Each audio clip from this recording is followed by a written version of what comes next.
Hello, everybody, and thank you for tuning in to the Liberty Report. With us today is Daniel McAdams, our co-host. Daniel, good to see you today. Happy Monday, Dr. Paul. Sunny skies outside. Yes, and a nice day, and just the things going well. The country has been saved. Yes. You know, we have a new speaker. So I have to admit, though, I'm not a champion of exactly what they've been doing out there. But I tell you what, a few of the people they got rid of is a great idea. Yeah, no kidding. But the Republic can't rest yet. There's still some. But we want to talk about one individual that we believe, and I believe personally, and we know. Matter of fact, I knew him before he was elected. And I think maybe there was a week of overlapping as he was coming into the Congress. I was getting ready to leave and rest my weary soul. But he has done a great job, and that, of course, is Thomas Massie from Kentucky. They have several in Kentucky. Good guys over there, yeah. But he was not part of the 20. But as we discussed earlier, that I always argued on procedures that there's a little bit of flexibility on what you do. No flexibility on the philosophy and how you vote and how you spend the money in the oath of office, but strategy and what you do and who you talk to and things like that, I think is okay. So I think the committee actually came out, the 20 original holders back. They achieved something because some changes got, and I think we have benefited because Thomas Massie is in a position that I tell you what is going to be very beneficial to us. So he's been appointed to what is the Judicial Committee or a new church committee, yeah. Oh, they're going to create a new committee. The new committee. Yeah. Okay, he's been appointed, and that's what we need because I've always argued commissions. Whether it's the Kennedy Commission or the 9/11 Commission or especially January 6th Commission and hearings. It's either to cover up big mistakes or just lie through their teeth and or confirm exactly what has been going on.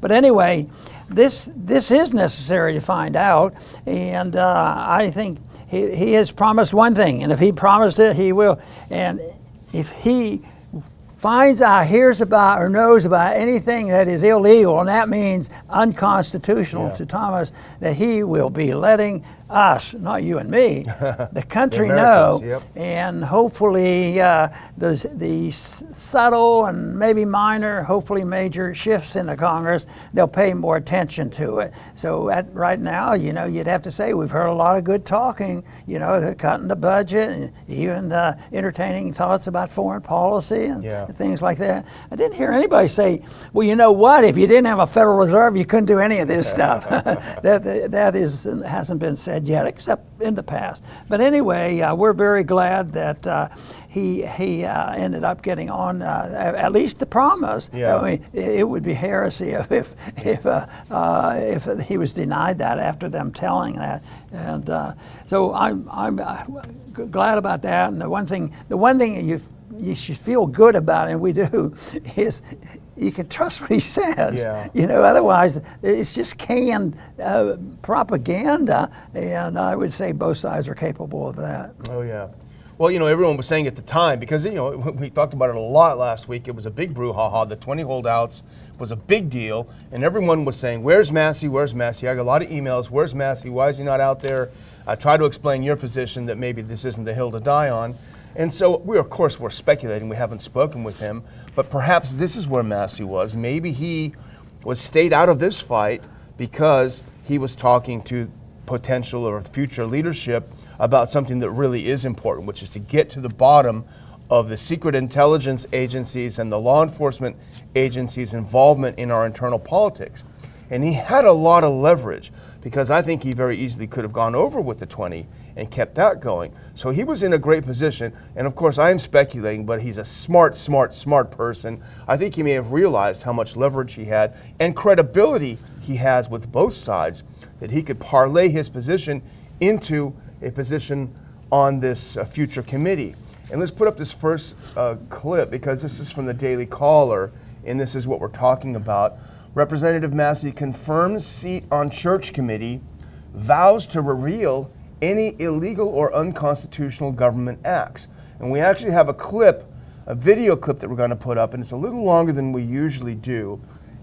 Starting at the 1 minute mark, if we can start getting that queued up, and going to the 2 minute and 18 mark, and this is where Representative Massie tells you exactly what the agenda is for. Let's give it a listen. Dr. Paul, you might want to put it here we go.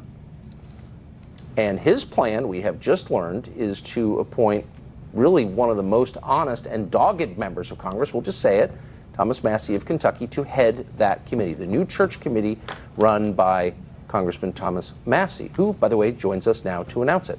Congressman, thanks so much for coming on. Thanks, Tucker. It looks like I'll probably be on that committee, but I can't say that I will run it. I will say that, while we've seen this drama unplay on the House floor, behind the scenes, along with those people who withheld their vote for Kevin McCarthy until they got the transformational changes in the House and the way the House works, we were working with to make sure that this church committee, a suggestion that you've had, and thank you for suggesting that I should be on it. I don't know if you're clairvoyant or just made the future happen, but it's happening. We were making sure that this committee wasn't going to be fenced in, that it wasn't just going to be a show committee. We wanted to make sure that we have full jurisdiction, that if we stumble onto something at another three-letter agency, that they don't say, whoa, that's out of your jurisdiction. Or if we find out there's more than a violation of the First Amendment right, if there are other civil rights that are being violated, we've secured a guarantee that we can go wherever the evidence leads us. So everyone who's attempted this, and few have attempted it, but Frank Church certainly attempted it, and the Congress attempted it again in 1976 with their... all we have for that. We have little audio problems on this end, Dr. Paul, so I'm afraid, sorry that you didn't get a chance to hear. But he's basically saying how this came about and what this new committee is going to do and what the plans are. And it's very important. Here's another quote from this interview, if you can put on the next clip, because he says explicitly, and this is what you made reference to, a very important point. If we can, I don't know if here we go. He says a lot of this is going to play out down in the SCIF, which is a secure compartmentalized information facility. Massie told Carlson, you're going to have to trust the people that are put on this committee. And I'll tell you what, if there's something fishy going on, I'll come out of the SCIF and tell you. But a lot of it will be behind closed doors. It will be classified information. If we find anything illegal or unconstitutional, we'll bring it forward. That's a pretty bold promise on his part. He's not going to tolerate keeping these things secret. And one of the things he did say in this little clip with Carlson is that he's going to look at the involvement of not only the FBI but other three-letter agencies in the internal politics of the United States. And obviously a lot of this, thanks to Elon Musk, has come out because of the Twitter files, where we know how involved the CIA and the FBI have been in our internal politics. I think Thomas has picked the right target. This is it. He's going to have to deal with understanding and digging out what's going on about the deep state. Has there been a coup of government, which I believe in, because I don't believe that there's much that Congress is independent on, whether it's going to war, spending money, running the Fed, or whatever. There's so much influence. So Thomas is in there. He's not going to have a whole lot of people. I remember when I was on the Gold Commission, there were 17 people. They were on the Gold Commission, but there was only one other who was somewhat sympathetic to gold. So there's not going to be much support in the committee. So, but this. This whole idea of looking into the intelligent agencies and this whole principle of wokeism and how they threaten and intimidate. I mean, that is where the secret government is.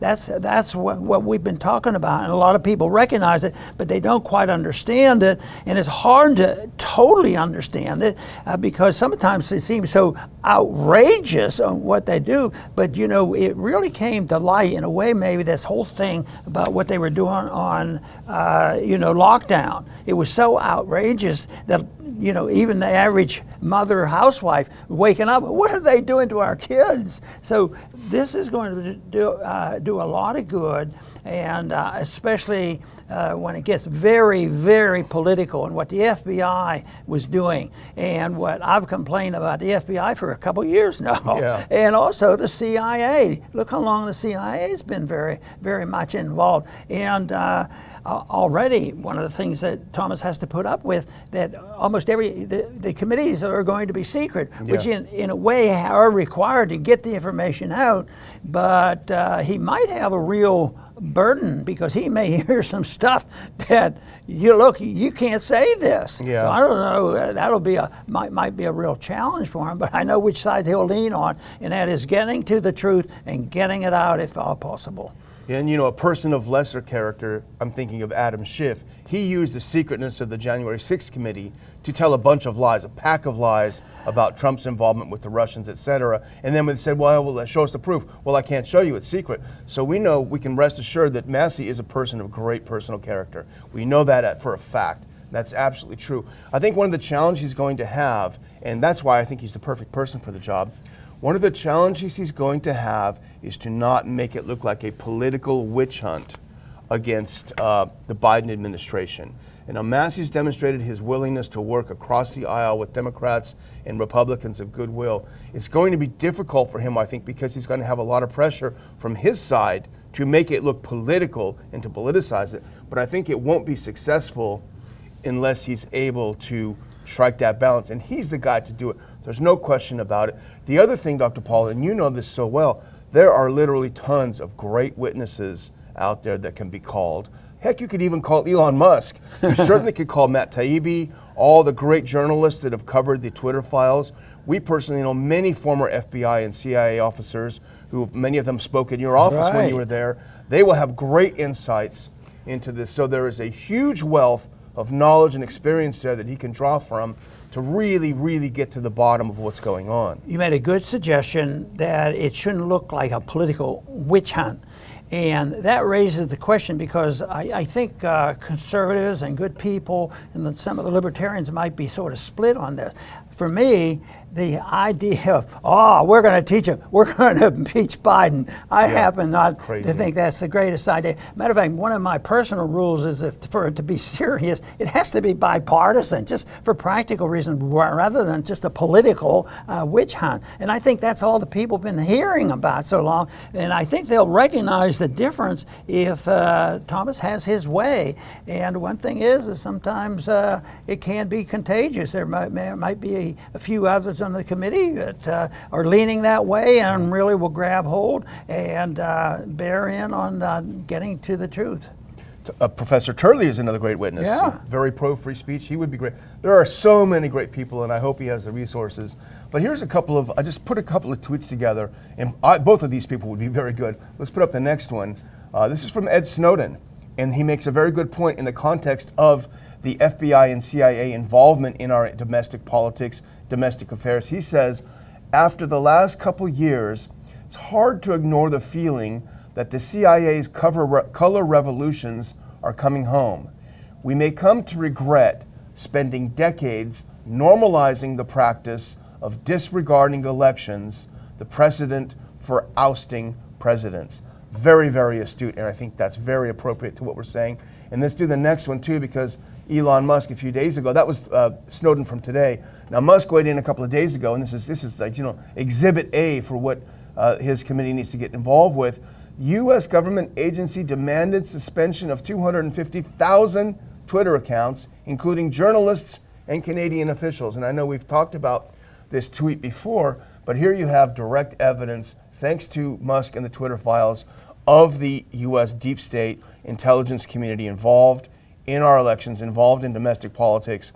He's got a lot on his plate, and to be honest, as we know from the senator from New York, you go against these intelligence agencies, they can get you back 8 ways from Sunday. Yeah. So I worry a little bit about our friend Massie as well. This advice about, if they do it to us, if we do it to others, it might be done to us. And that is a rule that Edward is suggesting, and it might come back and affect us. And that is a good reason why we shouldn't be doing this. We're involved, immediately today. I said to you, the few things going on in Brazil, but I didn't read about the CIA. We sort of chuckle. They're probably there. Yeah. You know, not much happens without it.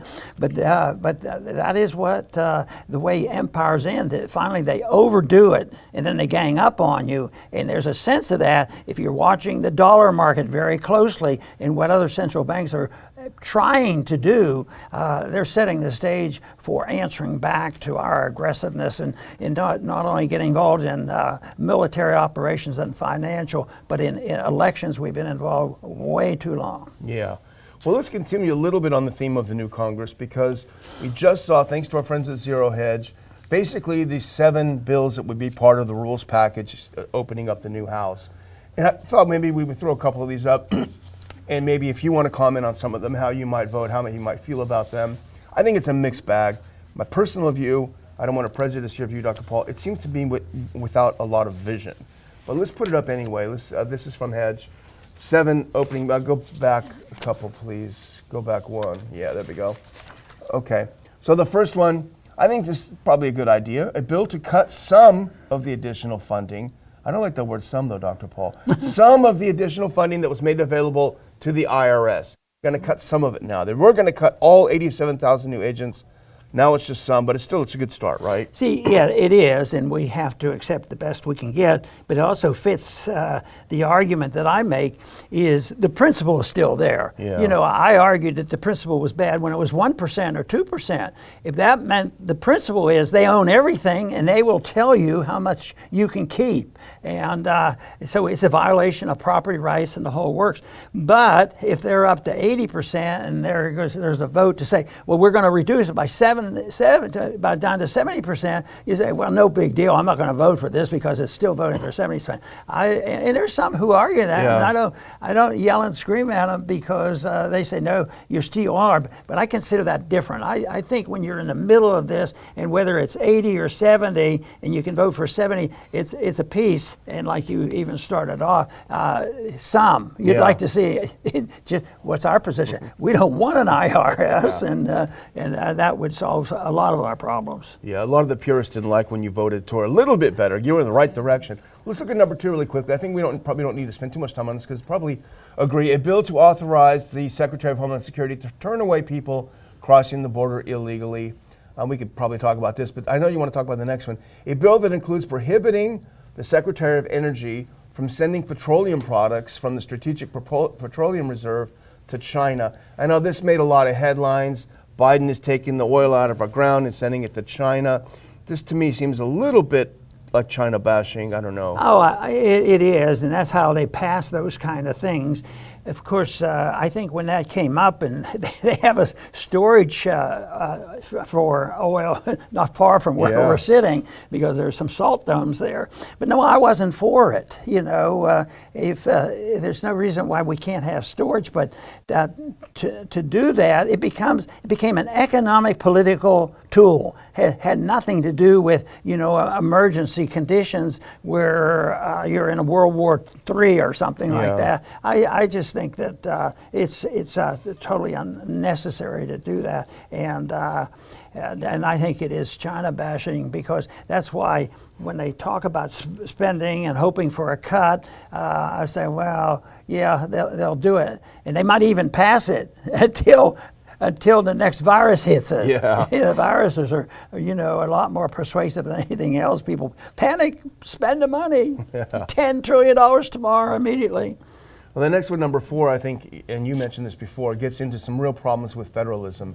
And this is a tough on crime bill that includes amending the Omnibus Crime Control and Safe Streets Act to direct the district attorney and prosecutor's office to report to the attorney general. This seems like a power grab on the state's attorney generals. Yeah, I think that whole process would surprise the founders. Yeah. I don't think they set it up. They talked about not having a police force in Washington. Of course, we do have a police force, and it's the security agencies and everything else. Can you argue that the CIA and the FBI and what they do just because they don't have an army uniform on? They are the enforcers of the police police state, and it's something that the propaganda machine is pretty successful, because I would say in the early years, that's a good many years ago, I had some sympathies for the FBI, because I knew a few, and there was probably much more character associated with it,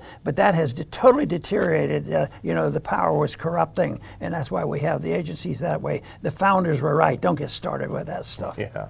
Well, number 5, I could hear our colleague Adam Dick squeal from across the state, because he still does the civil liberties and Second Amendment issues. And I think this one is probably the worst of all. A bill to require a national instant crime background check system to notify U.S. Immigration and Customs Enforcement and other law enforcement agencies when information surfaces that a person present in the U.S. illegally may be trying to obtain a firearm. These kinds of national databases are dangerous. You fought against them for years and years. Yeah, and it's typical if they see an opening and a sympathy, like China is an opening in foreign policy, and we can always find bad things they're doing. And here it is. Oh yes, there's law enforcement at the borders. We have to do whatever is necessary, and then they use it to attack the Second Amendment. So it's terrible, and I don't know how that would play out right now. You'd think there'd be more people in the Congress that would be sympathetic to what we're saying, but who knows? Who knows? Well, the next one is tricky. A bill to prohibit taxpayer-funded abortions. It's probably an easy yes, right? But you have this problem with the federal government encroaching on this overturning of Roe v. Wade, which you thought was great because it threw it back to the states. But now the federal government is trying to get its teeth in. I don't know, how do you? Well, if you're going to prohibit taxpayer funding, we're talking, I don't think they emphasize the state. They were emphasizing the federal government. I'd do it. And even if it's in the military, I mean, if it's something that you come down on the side of morality and the Constitution and principles, I don't think I'd feel guilty of anything if I voted against taxpayer funding for the military. Matter of fact, it might even be a good argument on the quality of the military operation, running an abortion clinic, this sort of thing. I mean, that's worth considering. Well, the last one, I don't know how you feel about it. We haven't talked about this beforehand. It's a bill to amend Title 18 of the U.S. Code to prohibit healthcare practitioners from failing to exercise the proper degree of care in case of a child who survives an abortion or attempted abortion. So you can't refuse to treat the child after a failed abortion. Well, no, that should be totally unnecessary. And one of the tragedies is the transition of medicine by the doctor-patient relationship to what we just went through with COVID. And people accept the fact, well, the government's protecting us against COVID, and taking good care of us. The government should make these decisions. They shouldn't have any of this. There was a time when doctors did take it more seriously, that there was a code of ethics. But if it came down to something legal or not legal, the furthest that you should even attempt to go is just to the state. And that's why I think the people who wanted the abortion wasn't fair and balanced. They made it sound like immediately every clinic is going to be closed down and all that. And I imagine when the dust settles that they'll be doing it. And it is an issue that should be at the states, but ultimately it's an issue for the morality of the people and also the ethics of the doctors. But not this kind of stuff that to set up what they can do or can't do or must do. That'd be more than you have to have. And I don't think it'd be successful. But we got a mixed bag. We'll have to wait and see. But I had to throw this up. I haven't told you about this before. I had to throw this up because I knew you'd get a kick out if we can put this next clip up. This is McCarthy. Now, this is back in November after the election. But this is kind of symbolism over substance. He says, on the very first day of the new Republican-led Congress, we will read every single word of the Constitution aloud from the floor of the House, something that hasn't been done in years. So they're going to read the Constitution out loud. That's when, I think there was a story about somebody that got elected, and he sort of embellished his resume, and he got elected. And I imagine he participated in getting the new speaker. So he did that, and I got to thinking, it's terrible. What would I do? Would I throw him out? No, I said, let his constituents decide. I mean, if a member gets really, really off base, there's ways of expelling somebody from the Congress. But I didn't think that was necessary. But I was thinking about this lying business. I mean, you would think that most people would endorse that. This isn't true, isn't this just a joke? He embellished and wrote this up, and he was testing the Congress to see how far they go and the people. But I think that I think they should be held to the feet of the fire on what they say. And the one that I would is on the night when they finally get sworn into Congress. Every single one of them, they got sworn in, except a couple, but they weren't withholding because of what I'm talking about. But everybody, they raised their right hand and swore under oath that I will obey the Constitution. And but from our viewpoint, the Constitution is violated grossly every single day. Yeah. They're doing out there, and they're so far removed what the Constitution says, and they have a whole interpretation. But if would have been a wonderful opportunity to point out, how can you do this? They would argue, well, the Constitution doesn't say this. Well, just read the words, But it's a shame that somebody didn't make the point that they lie through their teeth, most of them, because there's so much violation of the Constitution. Yeah. Well, the last one we want to touch on a little bit was a little bit of good news we heard on Friday, but this is when it was still an open case as to whether McCarthy might be elected, and we're going to cross our fingers on this one. Let's put it up. This is from Responsible Statecraft, and this is something they put up when there was still blood in the aisles. Actually, there was almost literally blood in the aisles. I don't know if you're saying Mike Rogers was trying to take on Matt Gaetz. That was pretty wild, almost like the Ukrainian parliament. But here it is. This is from the 6th. McCarthy weighing $75 billion defense budget cut in quest for speakership. That's pretty interesting. And let's go to the next one, because here is the details. After days of negotiation, now remember, he's not yet speaker when this was written, McCarthy is considering cutting the Pentagon budget by $75 billion to gain the support of roughly 24 Republicans who oppose his bid to become speaker, according to Bloomberg.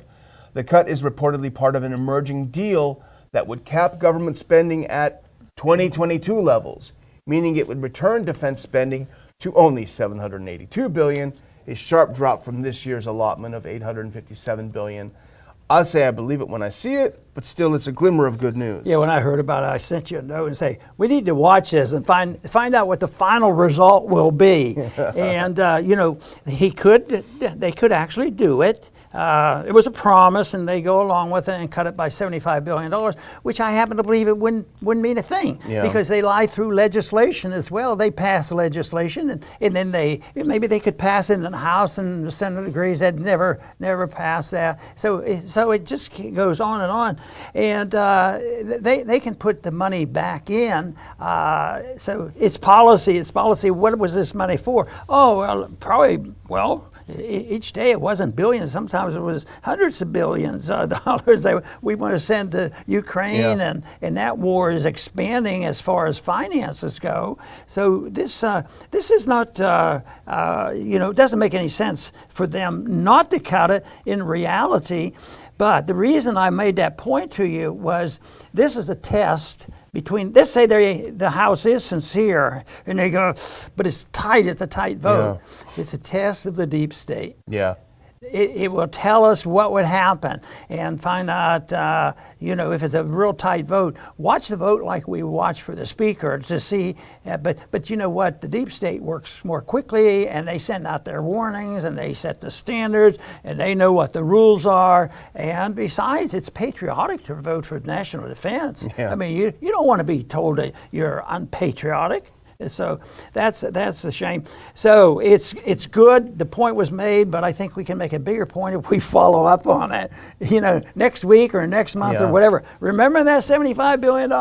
It's now 150. Yeah, that's the trick, is convincing them that this is not defense spending, this is military spending. Well, here's a way to convince them, and this is I'm going to close with this, Dr. Paul, because I think this tweet says everything you need to know. We flushed $100 billion down Ukraine this past year. Here is Ukraine's Foreign Minister, Dmytro Kuleba. He says, Ukraine is grateful to partners for their military aid, but we should remain honest with one another. No one has done enough. And he goes on to say, as long as Russian boots. So basically, $100 billion from us, God knows how much from the Europeans, and here's this guy saying, yeah, thanks a lot for the money, but you know what? You haven't done enough. That's gratitude for you. You know, there's an answer to that could be political, and it should have been flashed in their face. And that is, when you have a lot of deficits and you print the money, it undermines the economy for the poor people and the middle class. It has to be paid for. They should get a picture of our homeless people in the streets and how many people do suffer, even though that number is not gigantic, but it's significant. And for them it is, and it varies from state to state and all these things. But they should just say, look, these are the people that are paying for your extravagance, and what will happen with this war in Ukraine. We no more need or feel responsible for fighting the war than the man on the moon, and just no more. That's what the vote should be. Any money for Ukraine, and there's a few more doing that. We've talked about it like past year. There was some, you know where it's coming from? The people. Yeah. Remember, they listened to the argument. Why are we doing this? Worrying about the borders between Russia and Ukraine. Why don't we worry about what's going on our southern border? You know, and they're responding. Our biggest handicap is the microphone. We don't have the microphone. We don't have the control like the FBI has of the social media, and we don't have control of the mainstream media. So it marches on. And that is why the First Amendment is so important, our ability to speak out and explain to the people, because just think how many lies were told about COVID. And now we're finding out that people die from heart attacks, and the numbers are much higher than they've been willing to admit. And they don't have a really, really good test and they're not interested in testing to find out if people have been injured, you know, with the COVID virus and the vaccine. So I think that it's very important for us to realize how important it is to get the government out of our way. We want separation of church and state, but we want separation of people and state. People don't need the state to live. In economics, we know the least the government and the Federal Reserve does in a recession, the quicker it's over and the least people suffer. But nobody has hands off. I mean, Roosevelt has changed that for good coming out of the Depression. Matter of fact, Hoover contributed to that change of attitude. You just can't have hands off, and yet taking care of people, and even in medicine, there's a, part of medicine is just keep your hands off. Maybe just take it easy. Maybe there's an easier treatment. But that stuff should be voluntary and decided by individuals and not by bureaucrats. And certainly don't depend on Dr. Fauci anymore. He's supposed to retire, but let's try to forget about him. If you forget about him and you don't ask him for anything, I'm going to forget about talking about him. But I do want to thank everybody for tuning in today to the Liberty Report. Please come back soon.